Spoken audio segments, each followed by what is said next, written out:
क्या आपने कभी सोचा है, अगर आपका घर आपको अपना न माने तो आप किसके पास चले जाते हैं?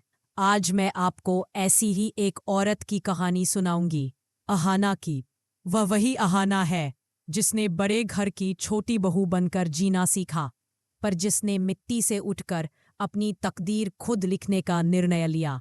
यह कहानी छोटे जाने, ठुकराए जाने और फिर खुद पर उठकर जीत हासिल करने की है, और शुरू होती है एक अकेले कदम से।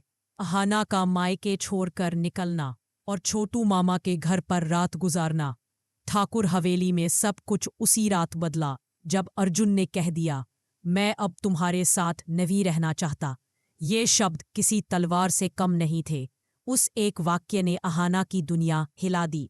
पिछले कुछ महीनों की साजिशें, पिशिमोनी और पोल्टू के षड्यंत्र, भांग वाला प्रकरण, सब एक साथ उसके सामने लौट आए। जुलाई वाली अहाना जब बाहर खड़ी थी तब वह हारी हुई थी, लेकिन नवंबर की अहाना अलग थी। उसने तय कर लिया था कि वह इतिहास को दोहराने नहीं देगी। इस बार वह उठ खड़ी हुई, अपना बैग लिया और सिर ऊंचा कर घर से चली आई। बिना रोए, बिना भी मायके पहुंचकर उसे जो मिला वह उम्मीद से भी ज्यादा कड़वा था। माँ के घर की चौखट पर जिसे वह अपना आश्रय समझती थी, उसे समाज की शर्मिंदगी ने घेर लिया था। बड़ी मौसी की बातें यह बोझ बन जाएगी ने अहाना की आत्मा में नया दर्द डाल दिया। उसने विनती की, 6 महीने दे दो, मैं ट्यूशन दूंगी, काम कर लूंगी। पर समाज का डर इतना बड़ा था कि एक बेटी की हिम्मत उसके ही घर वालों के लिए छोटा दिखाई दिया। उन्हें डर था कि ससुराल वाले क्या कहेंगे, और इस डर ने अहाना को वह रात भर की मोहलत दे दी। बस एक रात। अगली सुबह जब दरवाज़ा खुला, माँ का दिल पसीजा, पर जुबान ने मिलकर कहा, चलो वापस जाओ। पर अहाना की आंखों में अब पत्थर का ठहराव था। उसने कहा, मैं वापस नहीं जा सकती, और उसने अपना फ़ोन अपनी सास ससुराल से बात करने से मना कर दिया। यह छोड़ा जाना और ठुकराया जाना ही वह पल था जिसने अब अहाना को बदल दिया। अब सवाल उठता है, उसके पास जाऊंगी कहाँ? किसके दरवाजे खटखटाएगी एक अकेली शादीशुदा बेटी? और यहाँ कथा में आता है छोटू मामा, एक ऐसा शख्स जिसका नाम आप सेट के गलियारों में सुना करते हैं, पर जिनका नाम पर्दे पर कम है। छोटू मामा या शटू मामा, वह इंसान जो उस बड़े घर की ठोस सच्चाई को जानता था, जिसने पहले भी उस भांग के प्रकरण में अहाना का साथ दिया था, जिसने कहा था कि इस तरह एक पढ़ी लिखी लड़की की इज्जत नहीं छीनी जानी चाहिए। जब उसने देखा कि ठाकुर हवेली ने अहाना को ठुकरा दिया है, उसने अपने वादे के अनुसार दरवाज़ा खोल दिया। पर यह स्वागत तरस नहीं था, यह एक समझ थी, तुम्हारे कदम मेरे घर पर हमेशा के लिए सुरक्षित हैं। अहाना ने आधी रात में छोटू मामा के घर की सीढ़ियाँ चढ़ी। कोई रोना नहीं, कोई तकरार नहीं, सिर्फ एक ठोस इरादा। छोटू मामा ने उसे कंधा दिया, पर साथ ही कहा, यह यहाँ पनाह नहीं, अवसर है।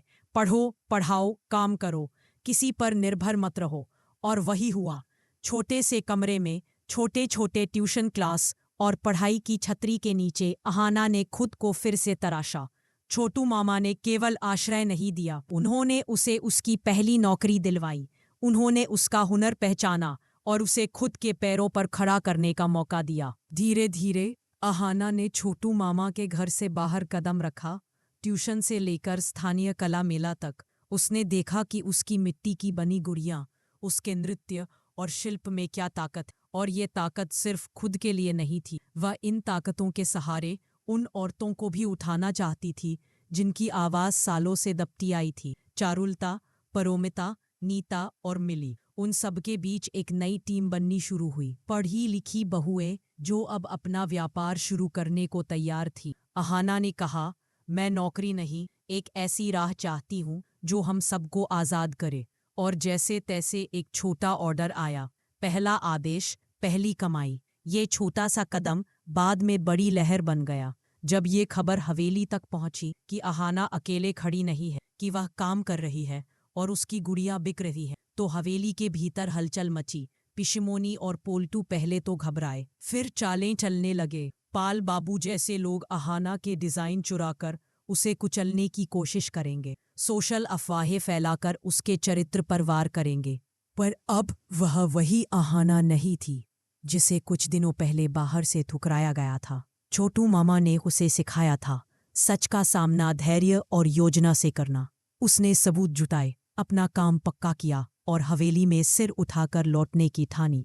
ना विलाप करने, ना माफी मांगने, बस अपने हासिल और अपने सम्मान के साथ। एक दिन हवेली के दरवाजे पर फिर से एक आवाज गूंजती है, दुर्गा देवी की, जो पहली बार देखती है कि उसकी छोटी बहू सिर्फ घर वापसी का छोटा सा चेहरा नहीं, बल्कि एक सशक्त इंसान बनकर आई है।